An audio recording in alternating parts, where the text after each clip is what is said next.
আসসালামু আলাইকুম শিক্ষার্থীরা, সবাই ভালো আছো নিশ্চয়ই।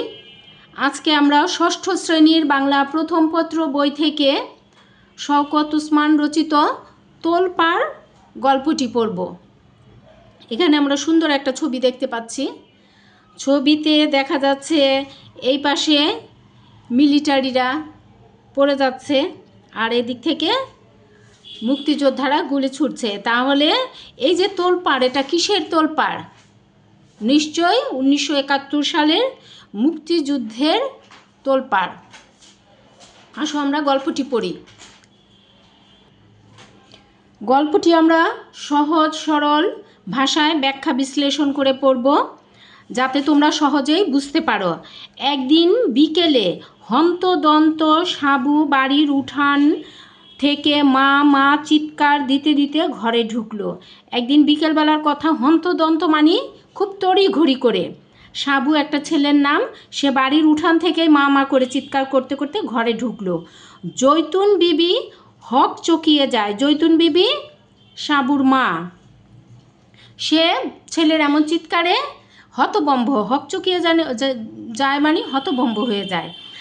রান্নাঘরে পাক করছিল সে। রান্নাঘরে রান্না করছিল, পাক করা মানে রান্না করা। তাড়াতাড়ি বেরিয়ে এসে শুধায়, কী রে এত চিক্কর পারস কেন?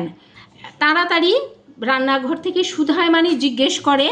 এটা আঞ্চলিক ভাষা কিছু লিখেছেন লেখক আঞ্চলিক ভাষায়। এই যে কী রে এত চিক্কর পারস কেন, এটা কিন্তু আঞ্চলিক ভাষা, মানে অঞ্চল ভিত্তিক ভাষা। চিক্কর মানে চিৎকার করা। ছেলেকে জিজ্ঞেস করলো যে কি হয়েছে, এত চিৎকার করছিস কেন?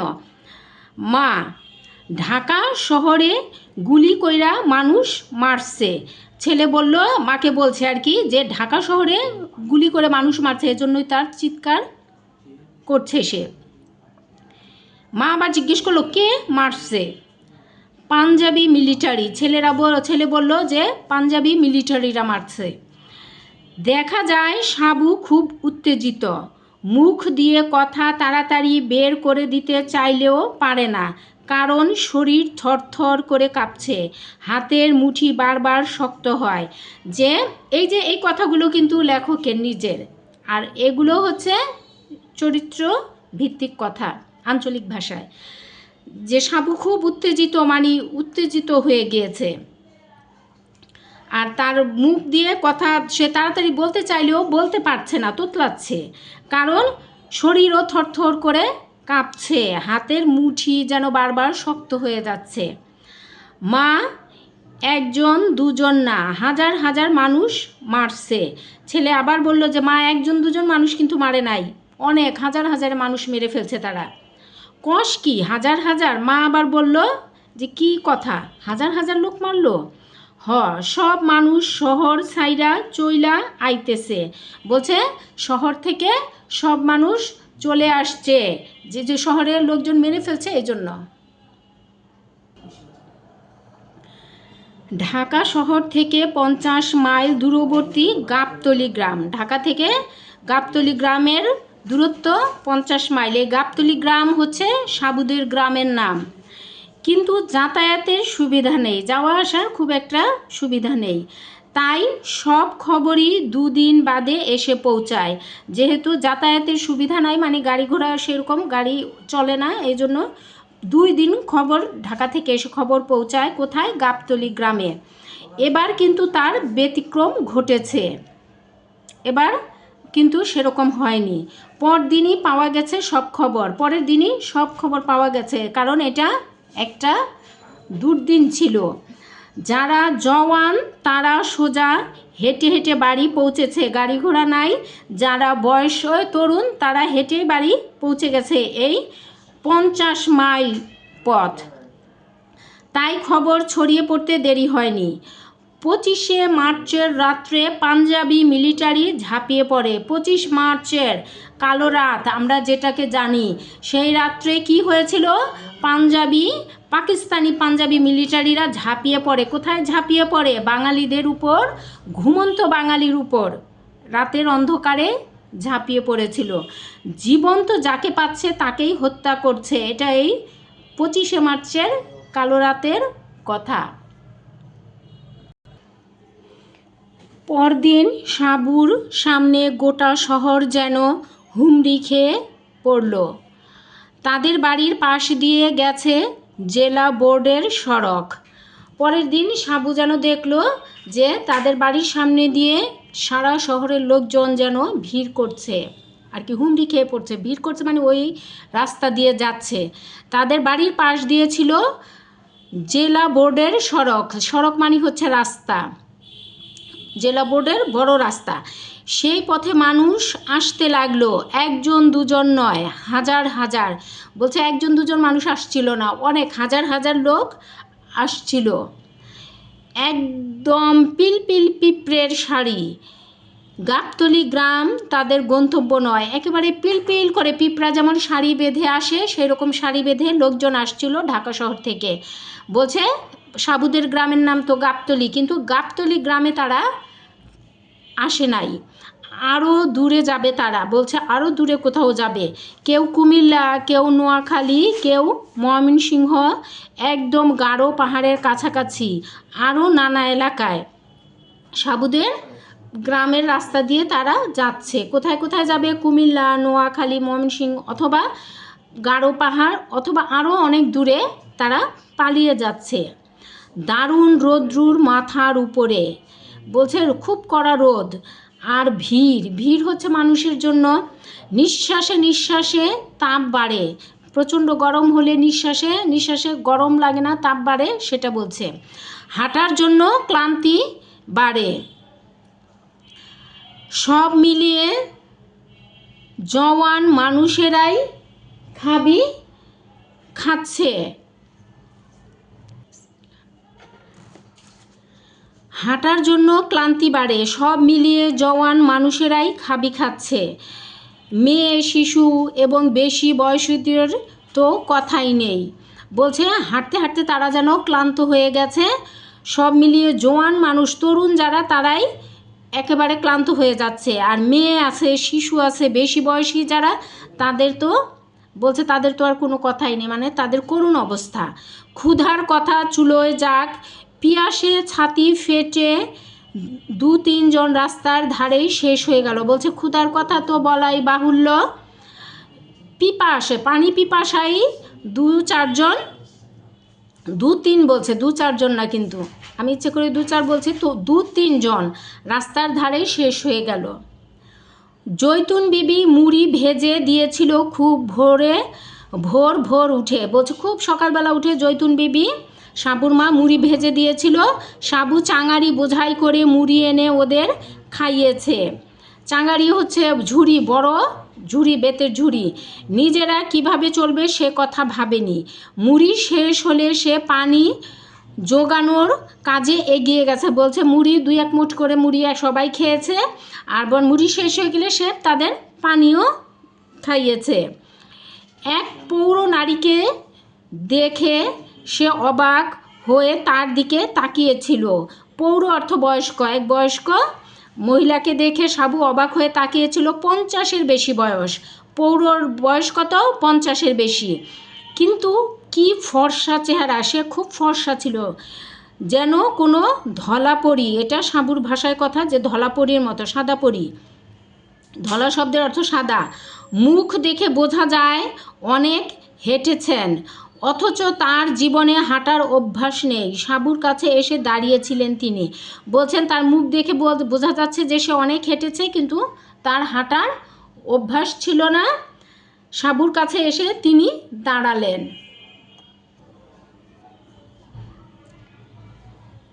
মা, পানি খাবেন? সাবু তাকে প্রশ্ন করেছিল।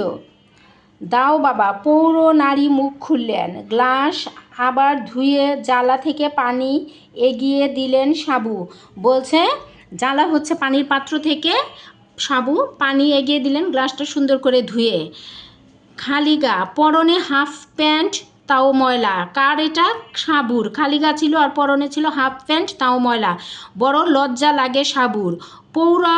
পৌরা পানি খেয়ে তৃপ্ত। ওই বয়স্ক মহিলা, ওইখানে কিন্তু পৌর বলছে, আবার এখানে বলছে পৌরা, পানি খেয়ে তৃপ্ত।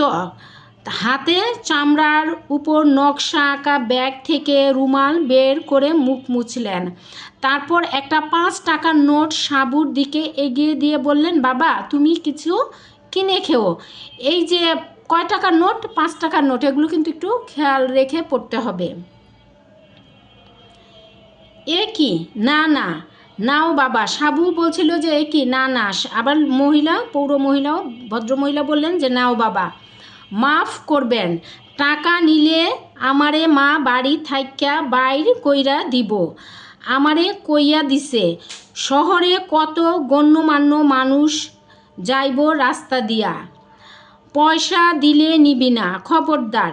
সেই পৌর নারী একটু হাঁফ ছেড়ে বললেন, তোমার মা কিছু বলবেন না। সাবুকে যখন ওই বয়স্ক ভদ্রমহিলা টাকা সাধলেন, কয় টাকা? 5 টাকা ছিল। সেই টাকা সাদার পরে কিন্তু সাবু সেটা নিল না, বলল যে মা নিষেধ করে দিয়েছে, সে কিছুতেই নেবে না। কিন্তু ভদ্রমহিলা বললেন যে না, তোমার মা কিছু বলবেন না, তুমি নাও। আমার মারে আপনি চেনেন না। মা কন বিপদে পইরা মানুষ বাড়ি আইলে কিছু লওয়া উচিত না। সাবু আবার বলল যে না, আমার মাকে তো আপনি চেনেন না। আমার মায়ের কথা হচ্ছে বিপদে পড়ে কেউ আসলে তার কাছ থেকে কিছু নেওয়া উচিত না। গরিব হইতাম পারি, কিন্তু আমরা জানোয়ার না। এই কথাটা কার? এটা কিন্তু সাবুর মার কথা। শেষ কথাগুলোর পর নিরুপায় সেই নারী সাবুর মুখের দিকে চেয়ে বললেন, বাবা যদি কখনো ঢাকা শহরে যাও আমাদের বাড়িতে এসো। টাকা যখন নিবে না তখন ভদ্রমহিলা বললেন, যদি কখনো ঢাকা শহরে যাও আমাদের বাড়িতে এসো। আপনাদের বাড়ি? সাবু প্রশ্ন করলেন যে আপনাদের বাড়ি? Lalmatia block D. আমি মিসেস রহমান। ভদ্রমহিলার বাড়ি ঠিকানা কি? লালমাটিয়া ব্লক ডি, আর তার নাম হচ্ছেন মিসেস রহমান। এই হচ্ছে তার ঠিকানা।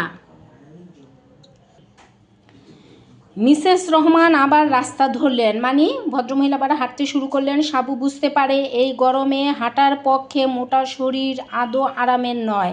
বেচারা নিরুপায়, শরীর তো আর নিজে তৈরি করেন নাই। বলছে যে সাবু বলল যে এই গরমে মোটা যারা একটু স্বাস্থ্যবান তাদের জন্য হাঁটা খুবই কষ্টের। তারপর সে আবার বলল যে শরীর তো আর নিজের তৈরি না।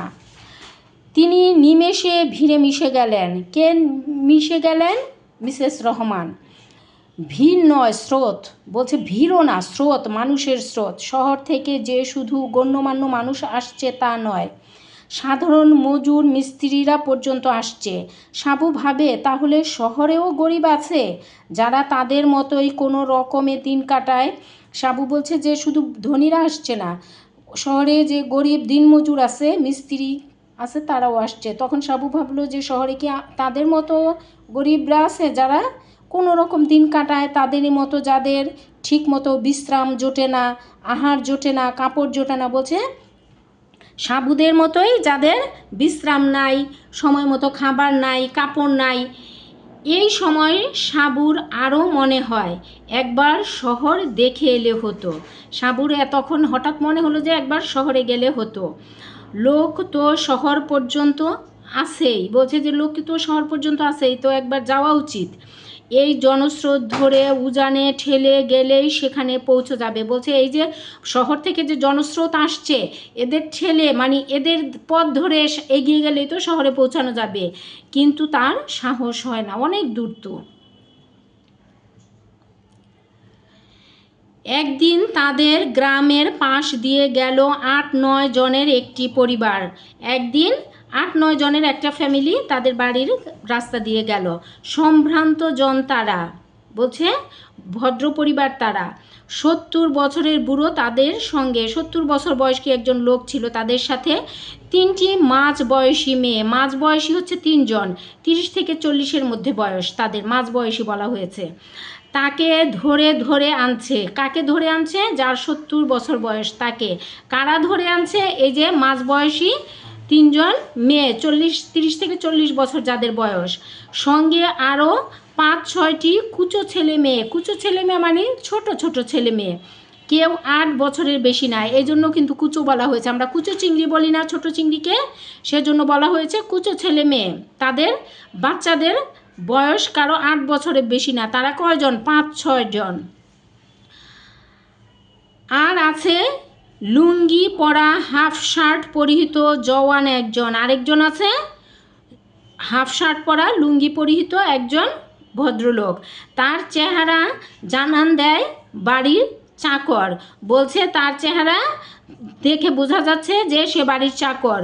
বুড়ো ঠিক মতো হাঁটতে পারে না, কখনো মেয়ে 3টির সাহায্য নেয়, কখনো জওয়ান চাকরের।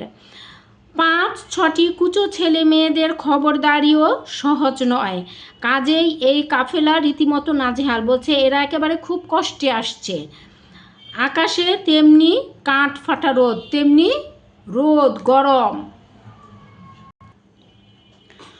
শোনা গেল বুড়োর 3 ছেলেকেই তার সামনে পাঞ্জাবি মিলিটারিরা গুলি করে মেরেছে, সঙ্গী মেয়ে 3টি বিধবা বউ। কুচো ছেলে মেয়েগুলো বুড়োর নাতি নাতনি। দেখো বলল যে শোনা গেল সেখানে যে ওই বুড়োর 3টা জোয়ান ছেলেকেই মিলিটারিরা মেরে ফেলছে, আর ওই 3টা মেয়ে হচ্ছে তার 3 ছেলের 3 বিধবা বউ। আর ওই যে কুচো চিংড়ি যে কুচো ছেলে মেয়ে বলা হয়েছে তারা বুড়োর নাতি নাতনি। গাছের ছায়ায় বিশ্রাম নিতে তারা বসেছিল। খবর জানার কৌতূহলে গাবতলী গায়ের অনেকে ছুটে আসে। আজ কিন্তু কাছে এসে সবাই মিলে যায়। সদ্য বিধবা 3 জন, আর সঙ্গে অমন জয়ীফ মানুষ।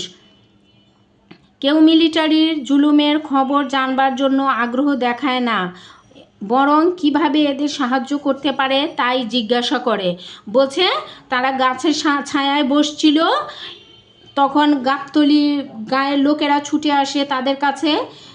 বলছে তাদের কিন্তু ওই কীভাবে কি হলো, তাদের এই সমস্যা সেগুলো কিন্তু জিজ্ঞেস করার জন্য না, কিভাবে তাদেরকে সাহায্য করতে পারে সেই জন্যই, মানে বিপদে তারা তাদেরকে সাহায্য করতে চাচ্ছে।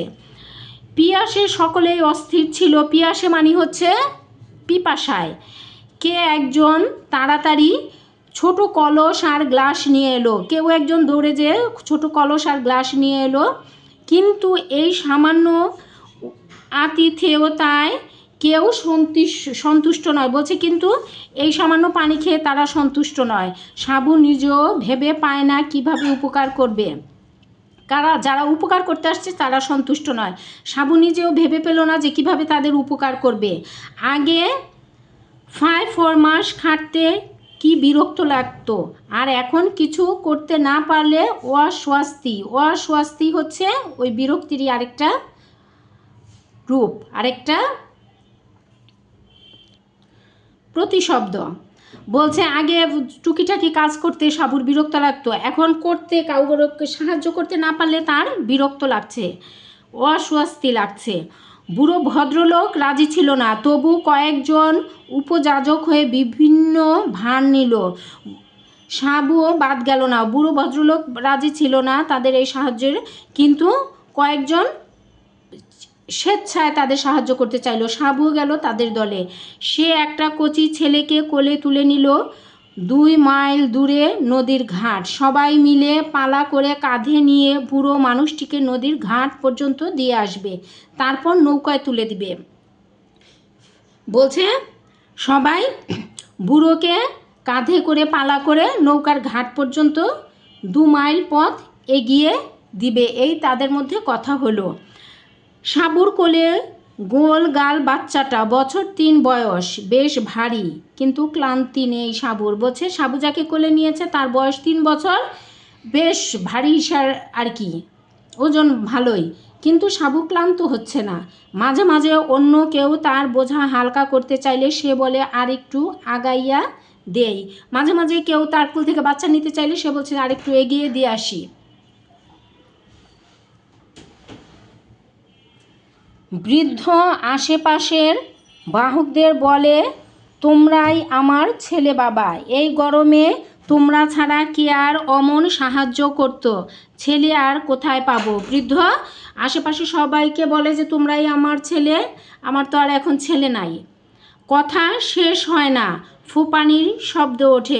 বুড়ো লোকটার কথা শেষ না হওয়ার আগেই যে আমার আর ছেলে কোথায় পাবো এই কথা বলার আগেই তার যেন কান্না পায়। ফুপানি মানে ফুপিয়ে কান্না আর কি। আবার বুড়োর ভাঙা ভাঙা গলা শোনা যায়, জীবনে নামাজ কাজা করিনি বাবা, ইসলামের নাম নিয়ে বলবো, পাকিস্তান হলে মুসলমানদের মঙ্গল হবে। হ্যাঁ, এই বয়সের সব ছেলেদের হারিয়ে বুড়ো কথা শেষ করতে পারে না, দীর্ঘশ্বাস শোনা যায় শুধু। বলছে জীবনে সে কোনো দিন নামাজ কাজা করে নাই, কিন্তু এই বয়সের সব ছেলেদের হারিয়ে সে যেন একেবারে অসহায় থেকেও আরও বেশি অসহায় হয়ে গিয়েছে। সমস্ত কাফেলা নীরব। নারীদের মধ্যে একজন ফুপিয়ে ফুপিয়ে কান্না শুরু করেছিল, তখনই থেমে গেল। কে আর কথা বলবে এমন জায়গায়? মনে হচ্ছিল কতগুলো লাশ নিয়ে যেন সবাই হাঁটছে। বলছে যে সবাই একেবারে নীরব তাদের দুঃখে। কেউ কোনো এক নারী ভদ্রমহিলা ফুপিয়ে ফুপিয়ে কাঁদতে শুরু করেছিল, আবার হঠাৎ থেমে গেল কান্না শুরু করার আগেই। সবাই যেন একেবারে বিমর্ষ হয়ে গিয়েছিল। সাবু কল্পনার চোখে যেন সামনে দেখতে পায়। কি দেখতে পায় দেখি? খাকি উর্দি পরা কতগুলো সিপাই তার সামনে, আর সে তাদের লাথি মেরে মেরে ফুটবলের মতো গড়িয়ে নিয়ে যাচ্ছে। অসীম আক্রোশে তার রক্ত টকবক করে ফুটতে থাকে। সেই সব দুশ্মন কখনো দেখেনি সে, সেই সব জানোয়ার কখনো দেখেনি সে, যারা তার দেশের মানুষকে বন্যার দিনের পিঁপড়ের মতো ভাসিয়ে নিয়ে যাচ্ছে জুলুমের দাপটে। ওই যে সাবু কল্পনার চোখে দেখে, দেখো কি দেখে সাবু কল্পনার চোখে, যে খাকি উর্দি পরা মানে খাকি রঙের পোশাক পরা কতগুলো সিপাই তাদেরকে লাথি মেরে মেরে ফুটবলের মতো লাথি মেরে মেরে গড়িয়ে সাবু নিয়ে যাচ্ছে। আর তার অসীম আক্রোশ মানে খুব আক্রোশ মানে রাগে, খুব প্রচণ্ড রাগে তার রক্ত যেন টকবক করে ফুটতে থাকে। এবং সেই সব দুশ্মনদের সে কখনো দেখেনি, তাদেরকে সে জানোয়ার বলেছে। তারা দেশের মানুষকে বন্যায় যেমন পিঁপড়ের দল ভাসিয়ে নিয়ে যায় সেভাবে ভাসিয়ে নিয়ে যাচ্ছে, তাদের জুলুম করছে। অমন জন্তুদের মোকাবেলার জন্য তার কিশোর বুকে আশ্চর্য তোলপাড় শুরু হয়ে যায়। বলছে অমন জন্তুদের, এখানে জন্তু কারা? পাকিস্তানি মিলিটারিরা।